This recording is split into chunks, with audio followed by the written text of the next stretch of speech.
اگر وہ کوئی جو ہے مان لو کوئی ایسا فنکار ہے تو وہ اپنے لیول پہ کرے، اگر اس کے پاس دولت ہے تو وہ اپنے لیول پہ کرے، اگر اس کے پاس کوئی اور صلاحیتیں ہیں تو وہ اپنے لیول پہ کرے. یعنی مطلب یہ ہے اس میں کوئی آپ کے لیے ایکسکیوز نہیں ہے، آپ کو ہر لحاظ سے یہ کام کرنا ہے. اگر آپ یہ کام کر سکنے کے باوجود نہیں کر رہے ہیں تو اس کا مطلب یہ ہے کہ آپ کے ایمان میں کھوٹ ہے، آپ مومن نہیں ہیں، سچے مومن نہیں ہیں. تو دیکھیں اب یہ سارا جو ہے سب کچھ لوگوں کو کیا پتا تھا بھائی؟ لوگ جو ہے مسلمان کا مطلب سن میں ہاں بھائی چلو ٹوپی لگا کر جو ہے جمعے کے دن نماز پڑھ لیتا، اور اس کے بعد جو ہے سال میں 2 دفعہ اس کو جو ہے اس کے گھر میں عید ہوتی تو نئے کپڑے پہن کے آتا، عطر اتر لگاتا اور جو ہے سویاں کھاتا اور کھلاتا. اس کو مسلمان سمجھ رہے تھے.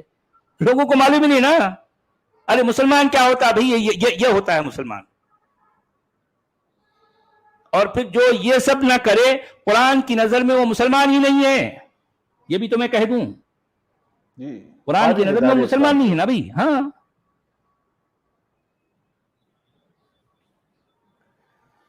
جی کیا کہہ رہے ہیں بھائی ہمارے ہندی والے بھائی؟ ہے ایمان والو، اللہ کی اوگیا سے ڈرتے رہو اور اس کی اور وسیلہ کھوجو تتھا اس کی راہ میں جہاد کرو تاکہ تم سفل ہو جاؤ. یہ فٹ نوٹ بھی دے رہے ہیں. وسیلہ کا ارتھ ہے اللہ کی آگیا کا پالن کرنے اور اس کی اوگیا سے بچنے تتھا ایسے کرموں کے کرنے کا جن سے وہ پرسن ہو. وسیلہ حدیث میں سورگ کے اس سروچ استھان کا بھی کہا گیا ہے جو سورگ میں نبی صلی اللہ علیہ وسلم کو ملے گا، جس کا نام مقام محمود ہے. اسی لیے آپ نے کہا جو اذان کے پشچات میرے لیے وسیلہ کی دعا کرے گا وہ میری سفارش کے یوگیہ ہوگا. بخاری. پیروں اور فقیروں آدی کی سمادھیوں کو وسیلہ سمجھنا نرمول اور شرک ہے. جی دیکھیے وسیلے کی کہانی ہے کچھ الگ بولے، انہوں نے کچھ الگ کہانی بول دی. اب پڑھنے والے نے کیا مطلب لینا؟ جی ہاں اصل میں ان سب کے عقیدے الگ الگ ہیں نا بھی. اپنے اپنے جو اسکول آف تھاٹس ہیں اس کے مطابق وہ قرآن کو پیش کرتے ہیں دنیا کے سامنے. اب اگر ایک شخص جو ہے مودودی صاحب کو پڑھتا رہے تو وہ اس کے سامنے ایک الگ ڈھنگ کا اسلام آتا ہے، اور پھر جو دوسرے ہمارے جو علماء ہیں ان کے ترجمے ان کی تفسیریں پڑھے تو اسلام کی ایک الگ طرح کی تعبیر ہمارے سامنے آتی ہے. ٹھیک ہے. اچھا آیت نمبر 36. ان الذين كفروا لو ان لهم ما في الارض جميعا ومثله معه ليفتدوا به من عذاب يوم القيامه ما تقبل منهم ولهم عذاب اليم. خوب جان لو کہ جن لوگوں نے کفر کا رویہ اختیار کیا، آگے پھر سیدھا کفر اور ایمان پر، یعنی بیچ میں کچھ نہ کچھ باتیں کریں گے اس کے بعد پھر ایمان اور کفر.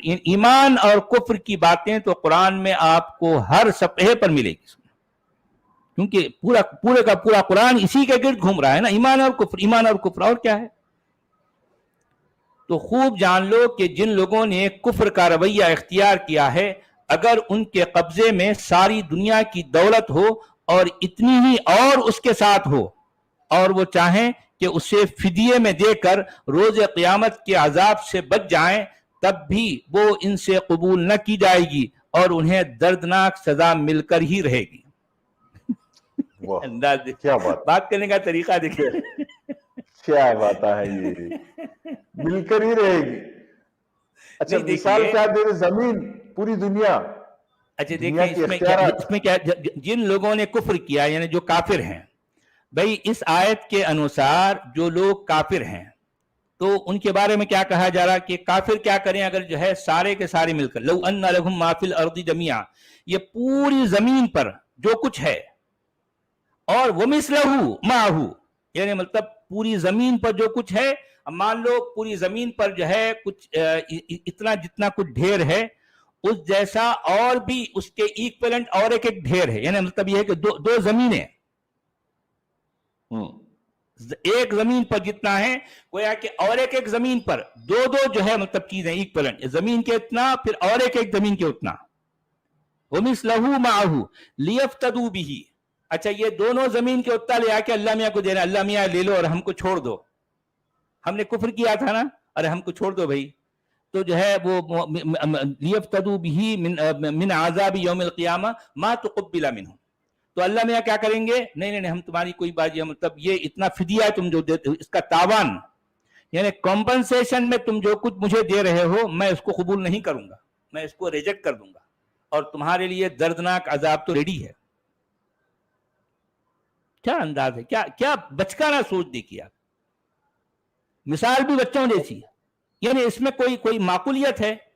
کون ایسا ہوگا کہ پوری زمین کے اتّا اور پھر زمین کے اتّا اور ایک زمین کے اتّا لے آ کر اللہ میاں کو جو ہے مطلب دے یار جو ہے یہ لے لو تم اور ہمیں چھوڑ دو, ایسا ہوتا ہے؟ اچھا لیکن کیا ہے, یہ سب تو اللہ کا ہی ہے نا, فطر السماوات جو ہے یہ زمین اور آسمان, ان کو لے جا کے دینا ان کی چیز, ان کو لے آ کے دینا. اچھا پھر ایسا کون کرے گا؟ یہ مثال بھی جو ایگزامپل ہے اس میں کتنا طفلانہ پن ہے, کتنا بچکانہ پن ہے, ذرا سوچیے. مثال بھی بچوں جیسی, بلکہ بچے بھی ایسی مثال نہیں دیتے یار, ہاں بچے بھی نہیں دیتے. جی ہندی میں کیا کہہ رہے ہیں؟ یہ لوگ کافر ہیں, یدیپی دھرتی کے سبھی دھن دھانیہ ان کے ادھیکار سوامیتو میں آ جائیں اور اسی کے سمان اور بھی ہو, تاکہ وہ یہ سب پرلے کے دن یاتنا کے ارتھ دنڈ سوروپ دے کر مکت ہو جائے, تو بھی ان سے سویکار نہیں کیا جائے گا اور انہیں دکھ دائی یاتنا ہوگی. انہیں دکھ دائک یاتنا ہوگی سننا. جی صحیح ہے. اچھا آیت نمبر 37, یریدون ان یخرجوا من النار وما هم بخارجین منها ولهم عذاب مقیم. اچھا وہ چاہیں گے کہ دوزخ کی آگ سے نکل بھاگیں, وہ چاہیں گے کہ وہ دوزخ کی آگ سے نکل بھاگیں مگر نہ نکل سکیں گے, اور انہیں قائم رہنے والا عذاب دیا جائے گا. ارے یار صرف کفر کرنے کی بنیاد پر. مجھے دیکھیے اب یہ جس طرح کی باتیں ہو رہی ہیں یہ کسی مجرم کی بات ہے نہ, یہ ایک ایسے آدمی کی بات ہے جو ہے دنیا میں ہر جگہ قتل و غارت کرتا پھرے, اس کی بات ہے نہ. ایک آدمی مطلب یہ کسی ایسے شخص کی بات ہے جو دنیا میں مان لو معصوم بچیوں کا ریپ کر کے ان کو جو ہے مار ڈالتا تھا, کیا یہ مطلب یہ سزا اس کے لیے نہ. یا کسی خطرناک سنگین ڈاکو کے لیے نہ, یہ سزائیں اس کے لیے ہے جس نے اللہ کا انکار کیا, یعنی جس نے اللہ کو ماننے سے انکار کیا بس. یعنی اوپر بھی وَلَهُمْ عَذَابٌ علیم آیا ہے, نیچے بھی وَلَهُمْ عَذَابٌ مقیم, ہمیشہ رہنے والا عذاب. اور وہ جو ہے اچھا ان کو پکڑ کر, اچھا کہاں ہے تو کافر ہے نا, اچھا اس کو پکڑ کر جو ہے آگ میں ڈال دیں گے. اچھا انہیں آگ سے نکل کے بھاگنا چاہیں گا تو بھاگ بھی نہیں سکیں گا. مثال دیکھو آپ. اچھا اور وہ جو لے کر آیا ساتھ میں وہ فدیے کے طور پہ جو دونوں زمینوں کے برابر دولت اور سوامی کو جو لایا وہ بھی لے لیں گے, اس کو بھی نہیں, ہم نہیں لیتے. تیرے کو تو عذاب میں ڈالنا ہے, تیرے کو جو ہے آگ کے عذاب میں ڈالنا ہے, اور وہ اس سے نکل بھی نہیں پائے گا. یعنی انسان کی نفسیات سے کیسے کھیلا جاتا ہے قرآن میں کہ اس کو کسی نہ کسی طرح سے ڈراوے کے پنجرے میں بند کر کے رکھنا, انہیں اس پنجرے سے نکلنے نہ پائے. قرآن کی اصل میں یہ کوشش ہے, ہمیشہ ڈراوے کے اندر رکھنا. اچھا جی ہندی میں کیا کہہ رہے ہیں حضرت؟ وہ چاہیں گے کہ نرک سے نکل جائے جبکہ اس سے نکل نہیں سکیں گے, اور انہی کے لیے یہ استھائی یاتنا ہے, پرماننٹ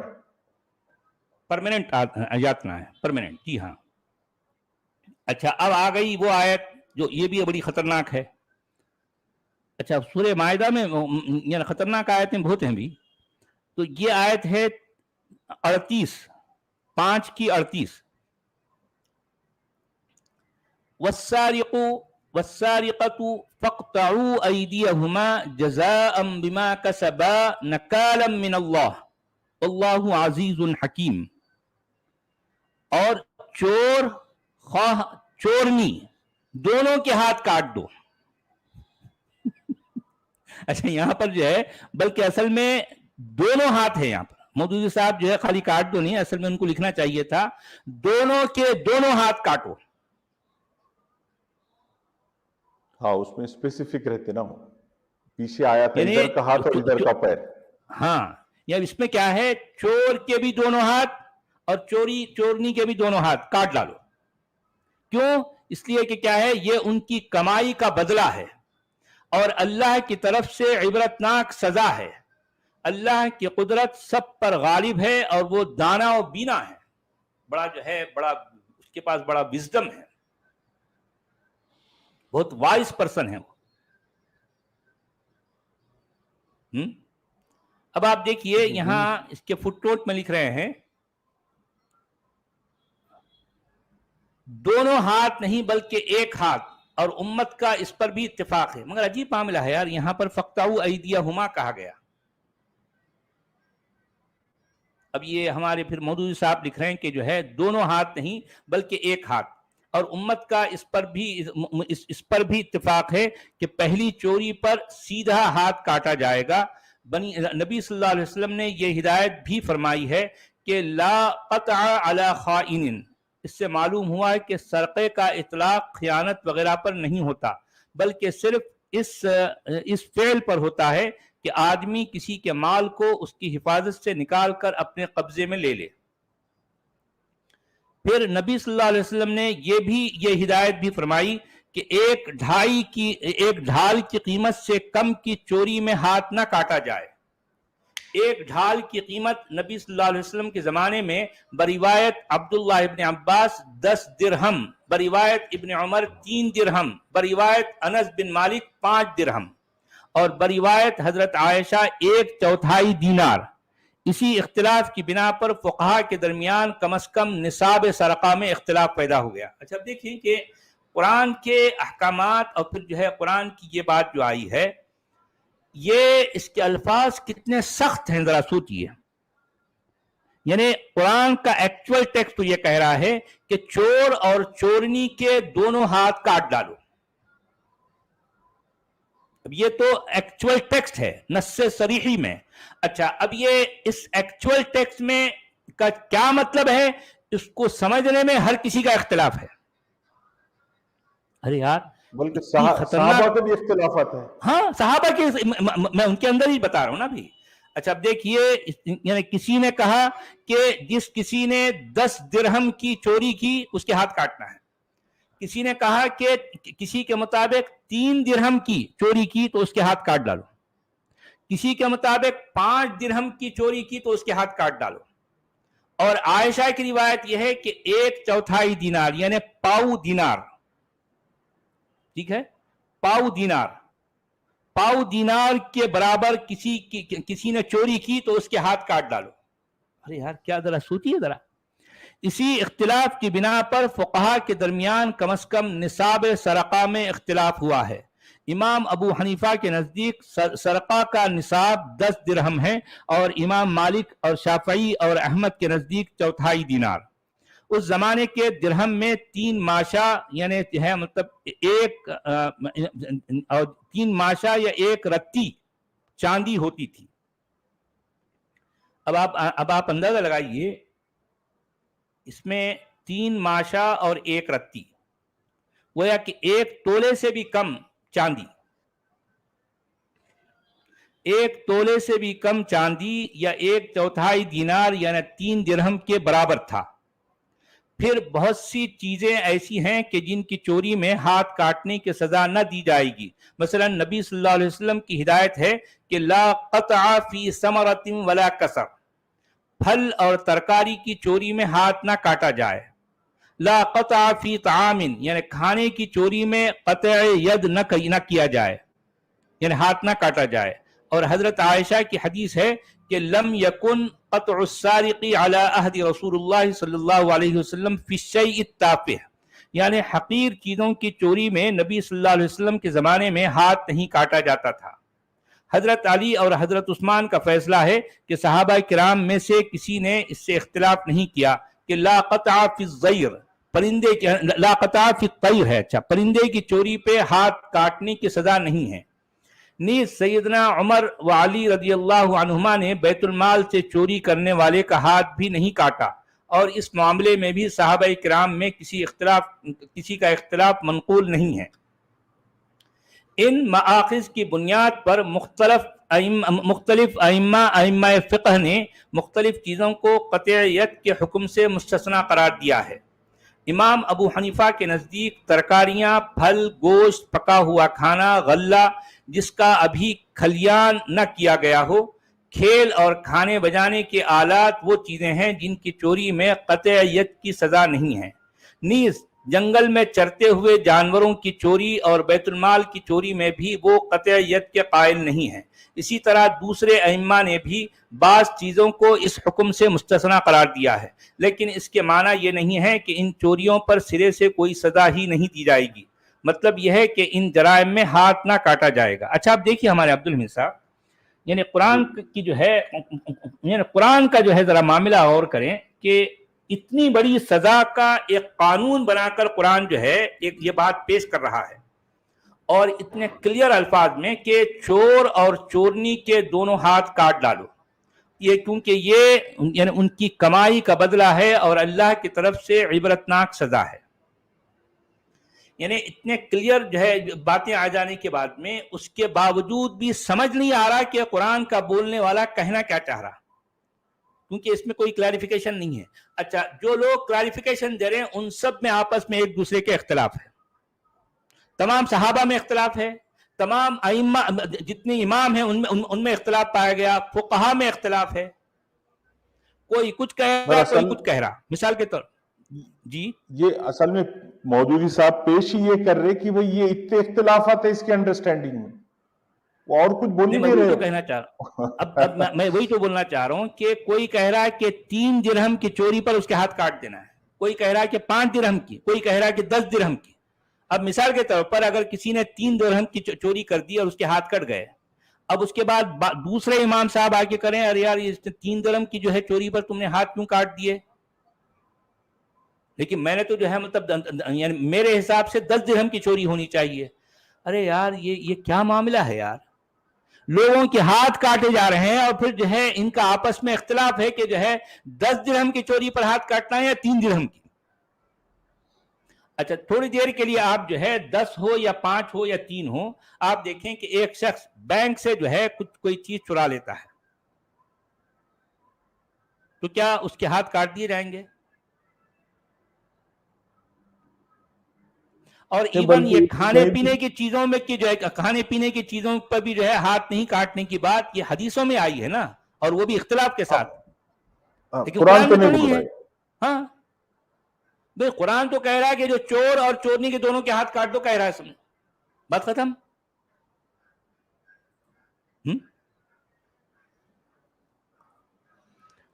یعنی سچ والا جی، اگر آپ کی یا میری کسی نے پوری دولت بھی چرا لیے تب بھی ہم اس کو ہاتھ کاٹنے کی سزا ہم خود بھی تجویز نہیں کریں گے، بولیں گے بھائی ٹھیک ہے وہ نصیب کی بات۔ بھئی ہم کوشش کریں گے کہ ہمارا جو مال ہے کسی طرح سے کچھ نہ کچھ کوشش کر کے ہمارا مال واپس لے لیا جائے، بس اس سے زیادہ کیا کر سکتے ہیں؟ بھئی بہت زیادہ اگر کوئی آدمی بہت غصے میں آ جائے اور یہ ہے چور پکڑ لے تو جو ہے مان لو اس کو 2-4 جو ہے مطلب اس کو گھونسے مار دے گا، اگر وہ تیش میں آتا ہے، غصے میں آتا ہے، یہ تو کرے گا نا۔ یہ نہیں کہ باقاعدہ ایک جو ہے یعنی حکومت کی طرف سے ان دونوں کے دونوں ہاتھ ایسے رکھ کر باقاعدہ اس کو چاپ کیا جائے، ایسا ہوتا ہے؟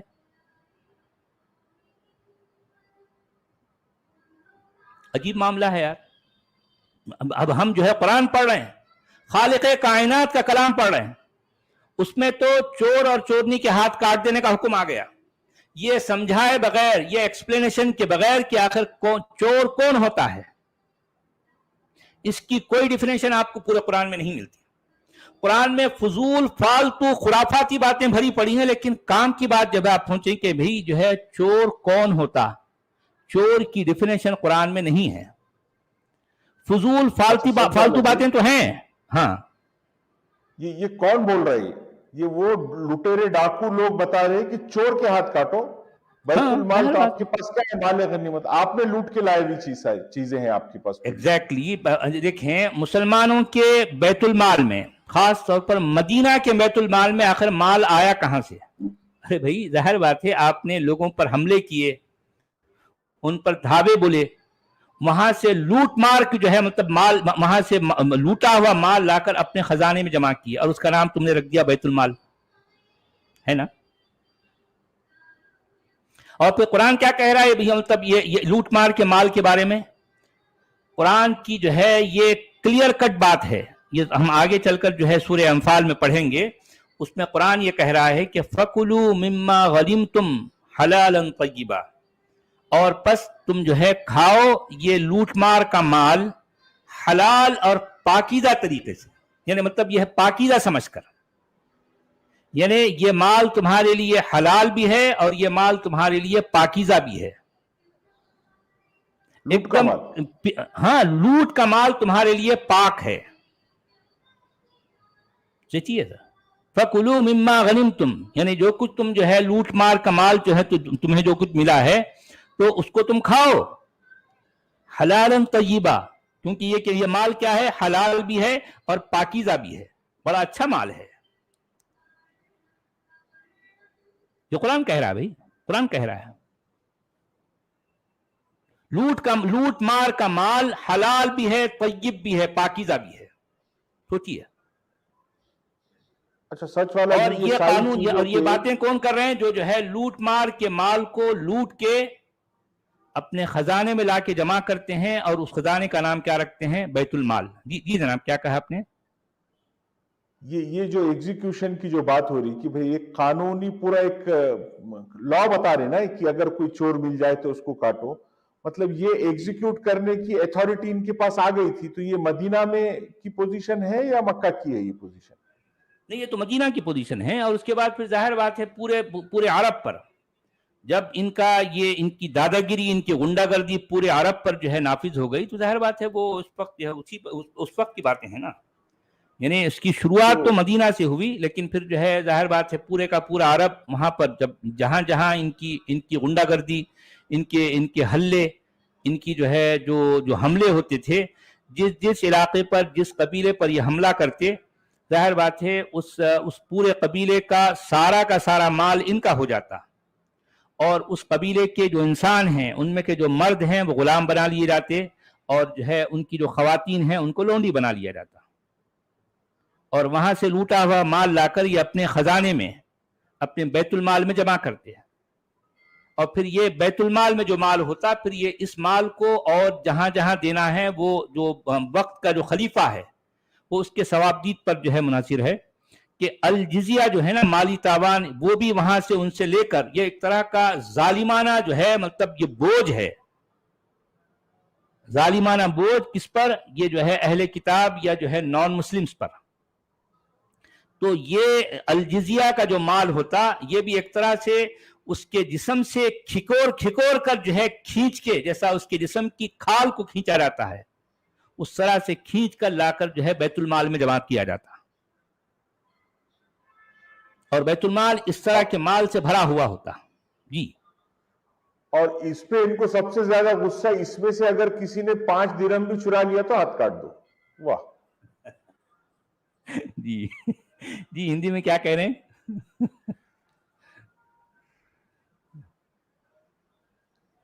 چور پروش اور استری دونوں کے ہاتھ کاٹ دو ان کے کرتوت کے بدلے، جو اللہ کی اور سے شکشا پرد دنڈ ہے، اور اللہ پربھتوشالی گنی ہے.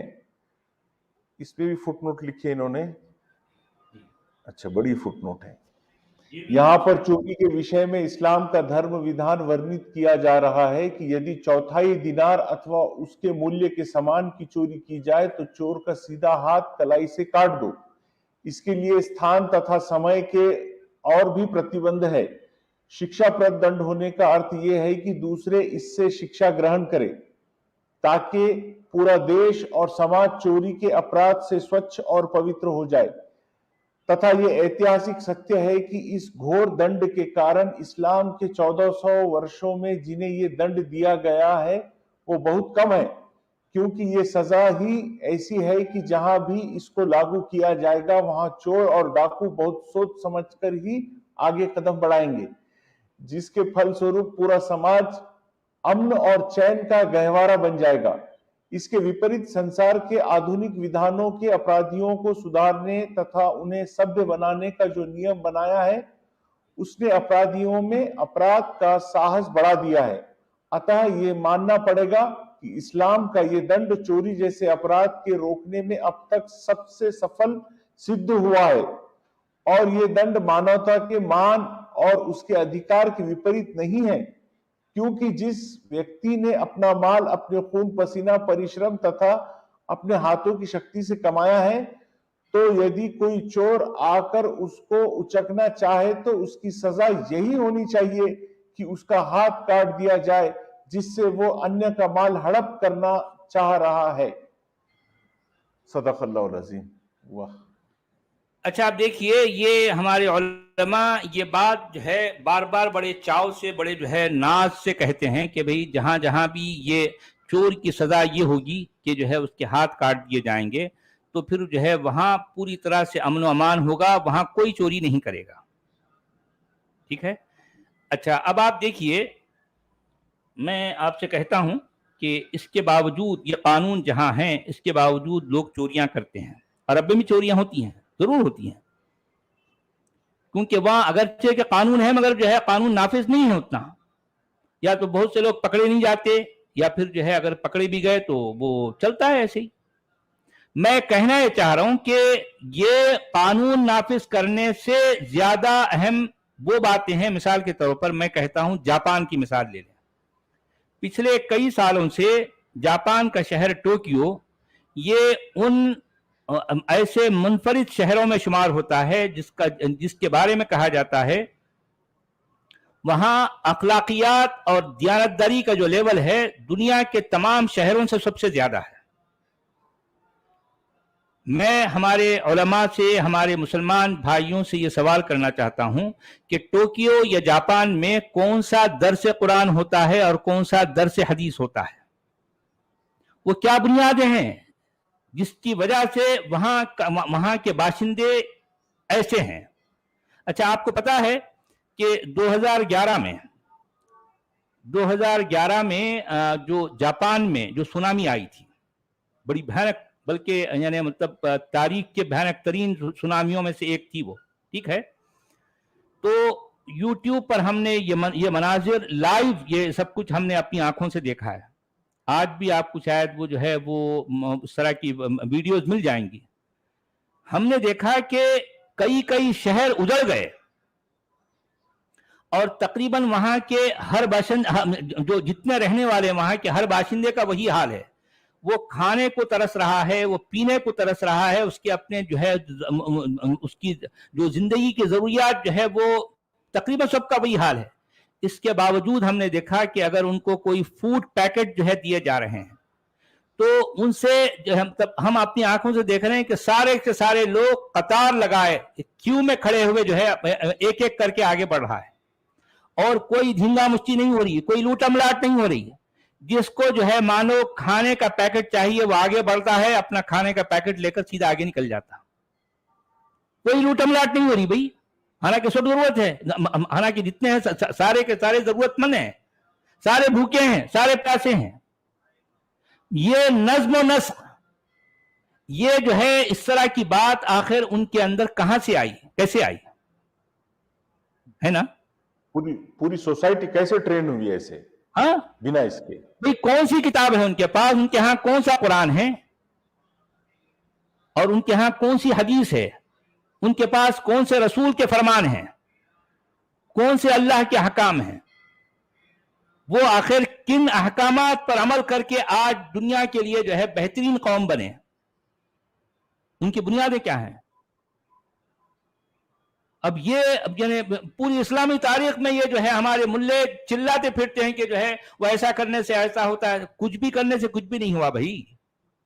ایک آدمی اگر خود سے اپنے آپ کو اچھا کرنا چاہے تو وہ بغیر کسی کتاب کے، بغیر کسی نصیحت کے بھی جو ہے اچھا ہو جائے گا، لیکن ایک آدمی اپنے اندر سے ہی وہ نہیں چاہتا کہ وہ اپنے آپ کو سدھارے، تو اس کے سامنے کیا ایک قرآن بلکہ 10 قرآن بھی پڑھ دیے جائیں تو اس کو کوئی اس سے جو ہے اس کا کوئی فائدہ ہونے والا نہیں ہے، کوئی فائدہ نہیں۔ اور یہی باتیں ہم نے دنیا کے اور دوسرے علاقوں میں بھی دیکھی، جہاں جس علاقے میں قرآن ہے وہ تو ہمیشہ سے جو ہے بالکل خستہ حال ہے، لیکن جن علاقوں میں یہ قرآن نامی چران نہیں پہنچی، وہ علاقے، وہ قومیں ہر طرح سے محکم بھی ہیں، مستحکم بھی ہیں، سرخرو بھی ہیں، کامیاب بھی ہیں، جو دنیا دیکھتی ہے اپنی آنکھوں سے۔ تو چلیے جناب، 1 گھنٹہ ہو گیا ہے، تو اب ہم جو ہے جی یہاں سر، اجازت اب چاہتے ہم ہیں۔ جی یہ کچھ سپر چیٹس ہے سچ والا جی۔ جی یہ ہمارے وکرم سود صاحب ہیں، یہ یوٹیوب ممبر جڑے ہیں، آپ کا سواگت ہے میرے بھائی۔ ریڈ بل صاحب یوٹیوب ممبر جڑے ہیں، ویلکم سر۔ پیس جی کا $2 کا سپر سٹیکر ہے، بہت شکریہ پیس۔ شریکانت دیش پانڈے جی کا 400 روپیز کا سپر چیٹ ہے، سپر سٹیکر ہے، بہت شکریہ شریکانت دیش پانڈے جی۔ پیس جی کا پھر سے $2 کا سپر چیٹ ہے۔ ٹاپک: وائی نو اسلامک کنٹری ایڈاپٹیڈ 100% شریعہ۔ یہ اس لیے کہ وہ اسلامک کنٹریز کو ابھی تک نہیں پتا ہے کہ شریعہ ہے کیا۔ شریعہ اگر کس شریعہ کا نام ہے، کسی اس پر کسی کا بھی کانسنسس نہیں ہے، ابھی تک یہ ڈیفائن نہیں ہوا کہ شریعہ ہے کیا، نہیں ہوا، کیا کریں۔ جی جناب۔ رام پرکاش شرما، ان کا سپر چیٹ ہے، جے ہند وندے ماترم۔ جے ہند بھائی۔ یہ ہے محمد موسیٰ جی، ہمارے یوٹیوب ممبر جڑے ہیں، ویلکم سر۔ اور یہ ہے دیشت سروپری جی کا 100 روپیز کا سپر چیٹ ہے، لائک ڈاکو آف چمبل۔ اچھا ہاں، ڈاکو بول رہے ہیں، اوکے۔ چمبل کے ڈاکو۔ جی جناب، تو ہو گئے چلیے جناب۔ سر، اب ہم ایڈ کرتے ہیں اب ہم جی، جو ہے سپر چیٹ ہو آدھے گئے گھنٹے بعد پھر آپ سے ملیں گے، تو جب تک آپ بھی جی تھوڑا سا ریفریش ہو جائیں، تو اب ہم اجازت چاہتے جی ہیں۔ سر۔ بہت بہت شکریہ سبھی کا۔